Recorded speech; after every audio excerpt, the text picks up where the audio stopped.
Então nós vivemos uma batalha espiritual. Claro que o diabo se manifesta quando ele quer.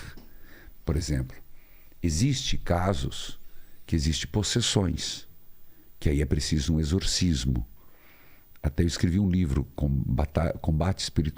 Batalha Espiritual, que é um texto clássico, já foi escrito em 1500. Eu só coloquei os dados atuais. Eu mesmo já presenciei exorcismo, mas é um caso excepcional de possessão, que é onde o inimigo entra e ele toma as faculdades mentais, a liberdade, e ele desfigura a pessoa. Você já viu isso? Já vi. A pessoa tem outra feição, e outra já tentei voz. fazer exorcismo e também não deu certo. Como assim não deu certo? A pessoa, ela estava possessa. E aí tem todo um ritual, né? Porque na verdade, assim, um padre não escolhe ser... Ele pode ser exorcista, mas ele precisa ter nomeação do bispo para ser exorcista. É uma especialização, digamos assim? É uma unção. Claro. Eu prefiro... É uma especialização que a pessoa estuda. Estuda o rito, estuda as fórmulas. Só que é mais do que isso, é uma vocação. Porque, por exemplo, claro que tudo que eu estou falando de exorcismo agora, o pessoal deve estar pensando naquele filme O Exorcista. Exato, O Bebê de Rosemary. Tem essas imagens na minha cabeça, né?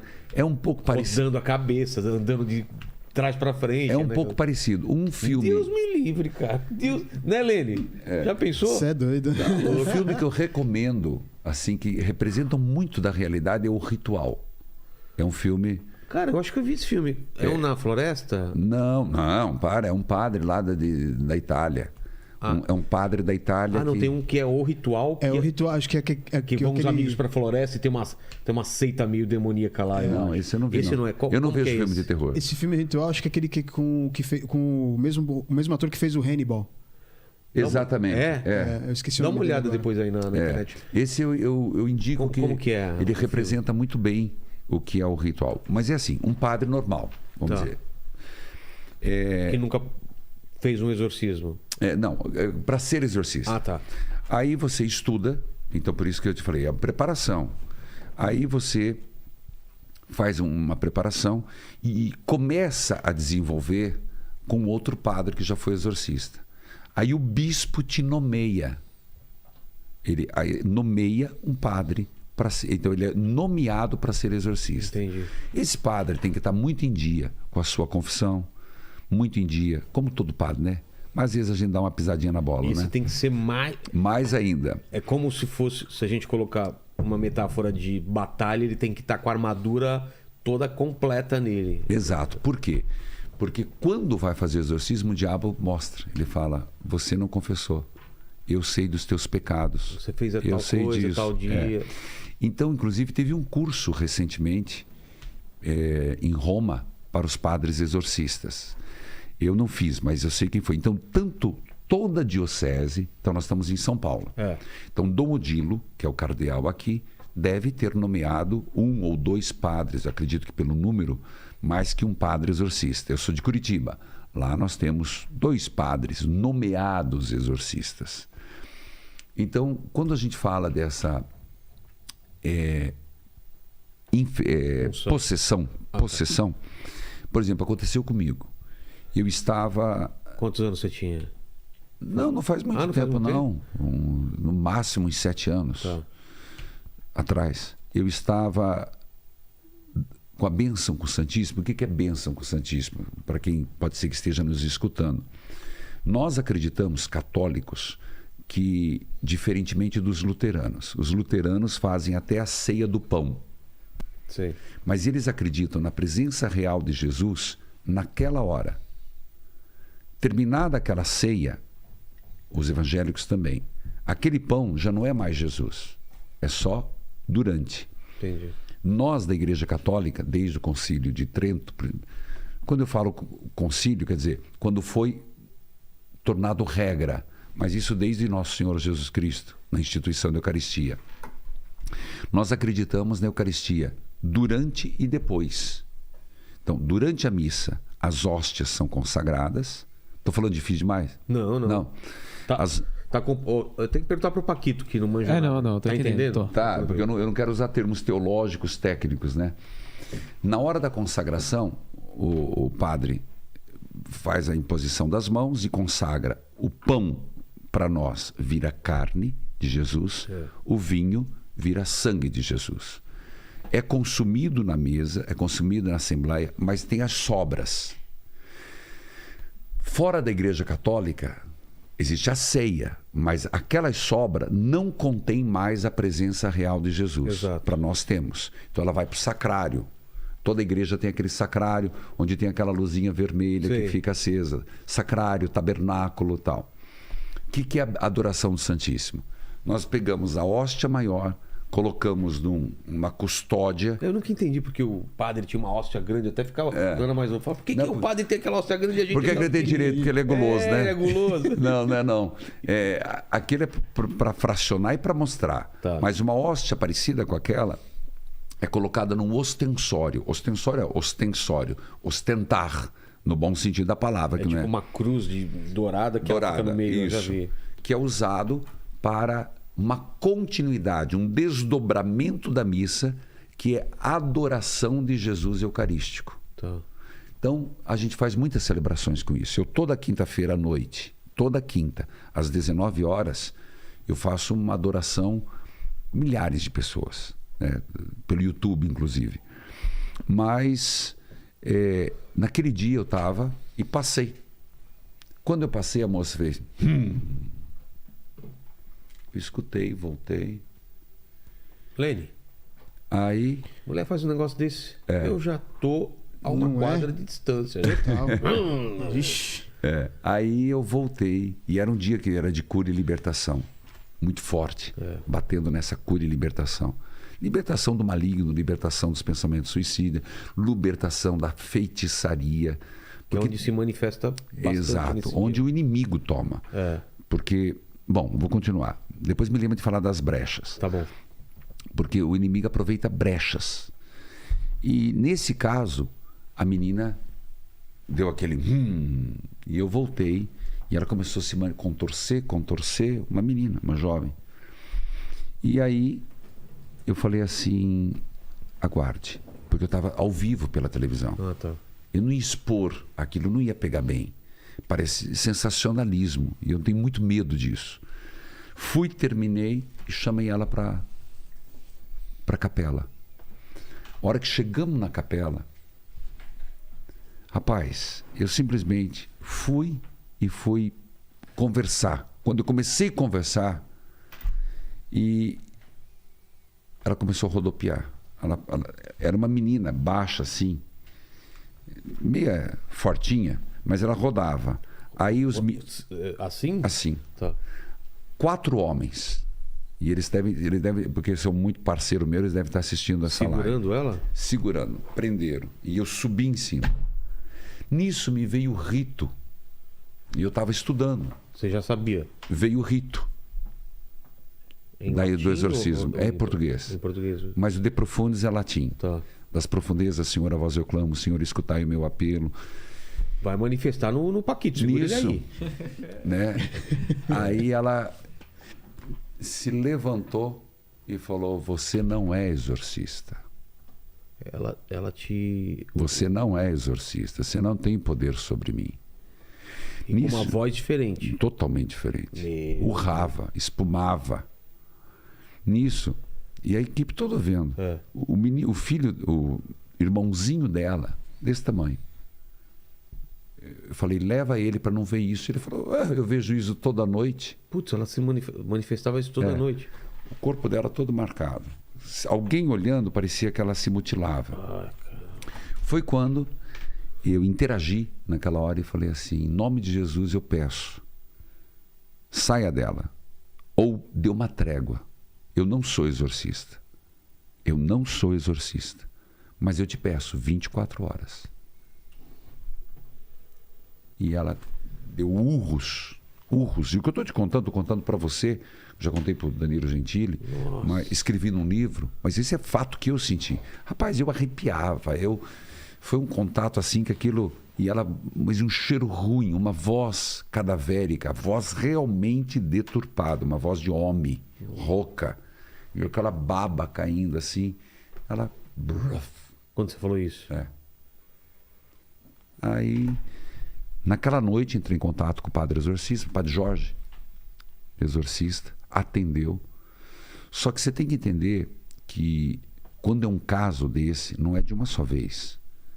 O diabo pode ser tirado uma só vez ou é gradativo. Ah, é? Porque a impregnação é muito grande. O mal que ele faz na mente, na inteligência, nas próprias camadas do cérebro é muito destrutivo. O maior exorcista do mundo chama-se Padre Gabriele Aborti. É um nome... Se você perguntar quem que é o maior exorcista do mundo, é ele, em Roma. E ele, exatamente, os exorcismos dele diz que às vezes eram 2 anos.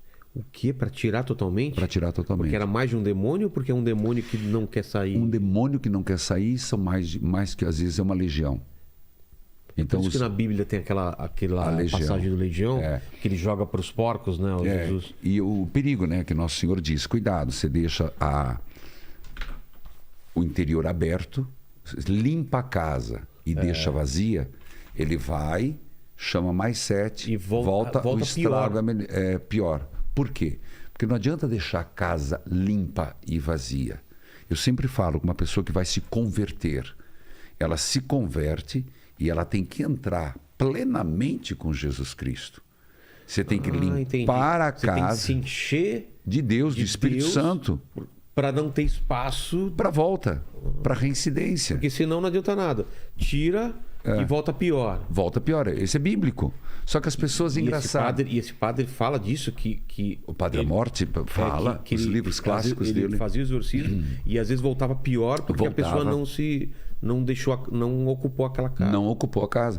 A pessoa eu renunciei. Vou dar um exemplo prático que você vai falar assim, mas é sempre exorcismo? Não. Veja, a pessoa, vou parar de beber. Certo. Parou de beber. Que não deixa de ser um malefício. É uma brecha. É uma brecha. Parei de beber. Parei de sair com as primas. As primas, com as filiais, né? As filiais, que só estraga.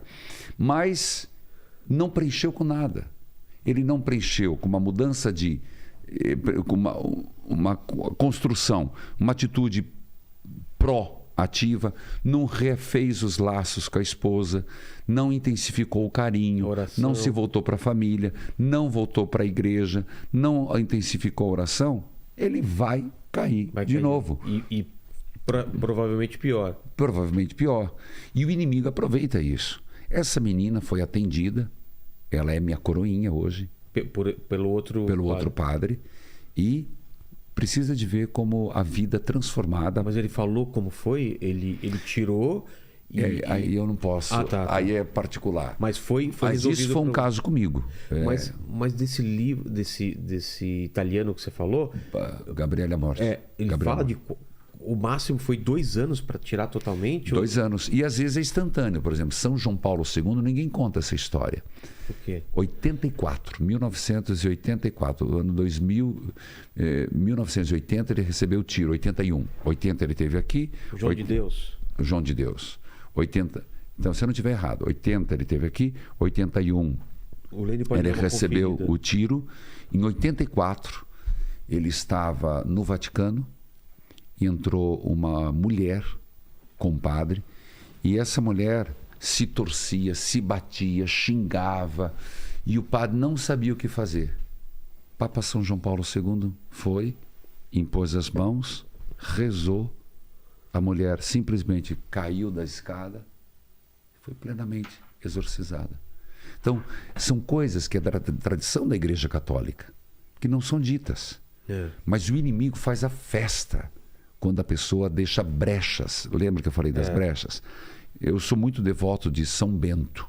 Inclusive recomendo que ele tenha aquela famosa oração: que a cruz sagrada seja minha luz, não seja o dragão meu guia, sai de retro, Satanás, é mal o que tu me ofereces, bebe tu mesmo o teu veneno.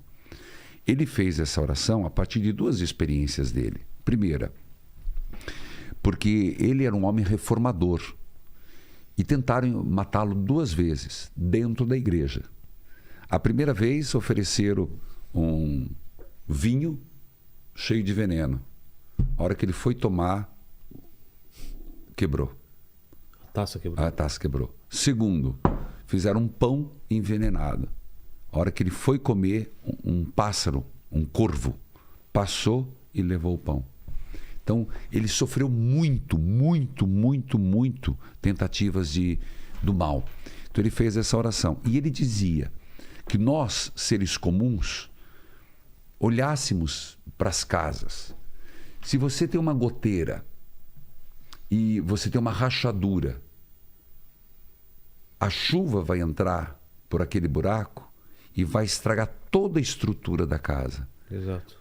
Apodrecendo o cimento, apodrecendo a ferragem.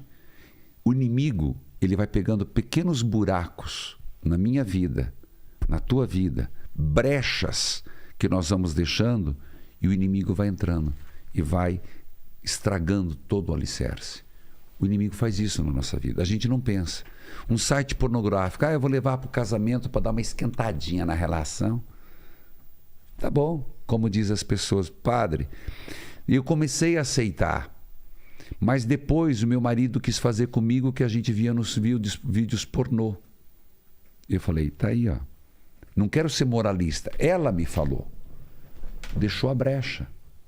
Abriu espaço. Então o inimigo vai entrando, encardido, o janho. Ele quer isso. Janho? Ele quer Ah, é? É o termo do Paraná, o janho. Janho. Ele vai aproveitando a minha permissão. Isso pode ser para droga, para droga, qualquer tipo de vício. Exato. Muita bebida. Traição, mentira, infidelidade, raiva. Caramba, o que as pessoas hoje... Brecha por quê? Porque é como se Deus não puder... Você desse permissão para o demônio... Você abre concessões. Abre concessões. Abre concessões. Você, por exemplo... Eu vou usar de novo no casamento, porque nós estamos... Sei que a maioria é casado, não vou dar exemplo de padre. Tá. Frases como: o que os olhos não veem, o coração não sente. Exato. Ah, tá. Isso resolve o problema de que o cara foi um safado e corneou a esposa? Não. Não. Não é uma mentira. E no mundo espiritual isso... Mesma coisa. Né? Então, no mundo... Mas não é... Então, mas aí que tá. Essa tua visão é uma... Desculpa, perdão, Rogério, corrigi. É uma visão equivocada. O mundo espiritual e o mundo real, eles não estão separados. Eles estão juntos. Juntos. Eu estou falando... Não, o que eu quis dizer que é... Essa permissão mundo, mesmo aqui... Mesmo que as pessoas aqui não saibam, no mundo físico, no mundo espiritual, sabe. O demônio sabe. Sim. Entendi, perdão. Entendeu? Perdão. Essa brecha, ela é um farol no mundo espiritual, exatamente. Certo? E o inimigo sabe que você abriu uma concessão.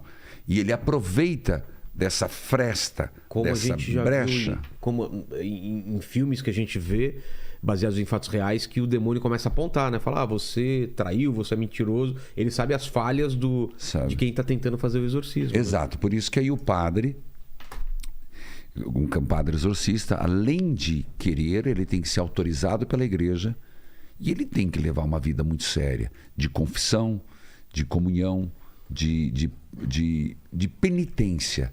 Eu tenho lido muito sobre padres exorcistas, uma vida de penitência, porque geralmente eles morrem muito cedo. E morrem porque o inimigo deixa muito judia. Por exemplo, esse padre, Gabriele Amorte, ele morreu com problemas, geralmente eles morrem com câncer. Putz. Porque o inimigo, ele não quer que ninguém mexa com ele. Então, a grande maioria de exorcistas morrem com câncer, com uma leucemia, porque o desgaste do embate é muito grande. Imagino, né? E tem todo tipo de ataque, né? Você falou de ter uma força sobrenatural. O que eu vi ali, rapaz, eu fiquei uns 3 dias sem dormir. Eu já vi isso também em igreja evangélica. Você já chegou a ver alguma coisa? Já vi. É bem impressionante, né, cara? A força, parece que a expressão muda, né? O olhar muda. Cara, é assustador mesmo. E Jesus fez vários exorcismos, né? Mas esse é o pior das formas. Então, esse é o mais visível. O mais visível e o completo. Mas existe outros, por exemplo, que é vexatório. E existe outro que é... Eu vou no mais simples. Tá. Que é o instigar. Que é ele sussurra. Você lembra do Tom e Jerry? Que tinha um anjinho aqui do bem e um anjinho... O Pica-Pau tinha também, não tinha? Tinha um anjinho, o diabinho? Hoje, os nossos desenhos eram esses, né? Eu tinha uma piada que era assim, que quando eu tava namorando com a minha mulher, tinha o anjinho falava assim, casa com ela. Aí o diabo falava assim, casa com ela. Tipo, os dois queriam né? O diabo da minha casa queria o pior pra mim, brincando, né? Mas então, aquela imagem. Então, o inimigo... É pra confundir com os seus próprios pensamentos. Confundir com os próprios, porque nós somos um terreno disputadíssimo.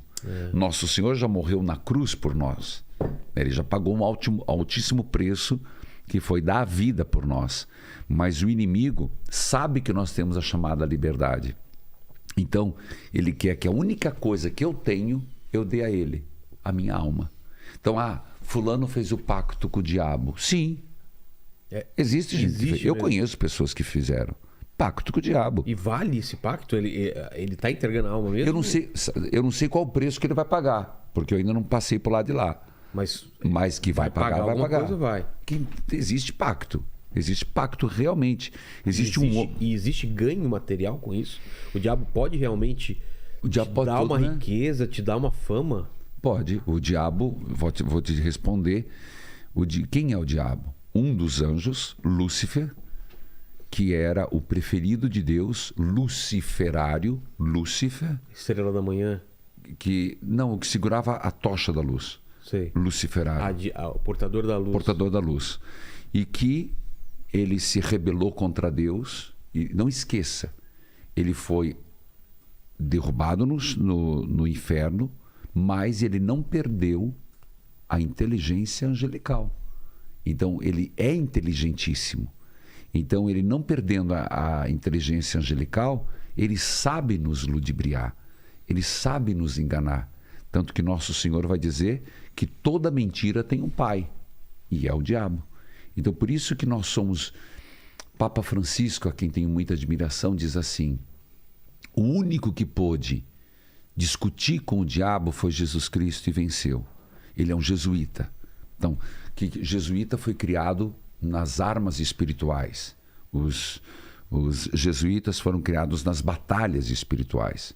Ele diz: se você está diante de uma tentação, não tente driblá-la, não tente argumentar, não tente debater com o diabo. Fuja. Você vai perder. Porque você vai perder. Enganar. Porque nós somos criatura. Os anjos foram criados como seres perfeitos, seres puros, menos Lúcifer, que decaiu.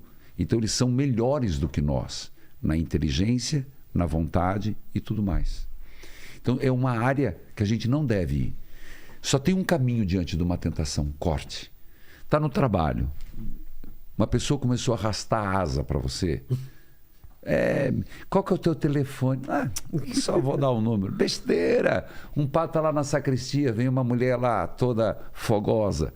E aí, padre, você percebeu que passou a linha? Corte. Se você der brecha, a carne é fraca. Então, eu tenho que lidar com isso. Todo mundo tem que lidar com isso. Então, não adianta. Existem coisas que nós temos que saber nossas fragilidades e não ir além da fragilidade.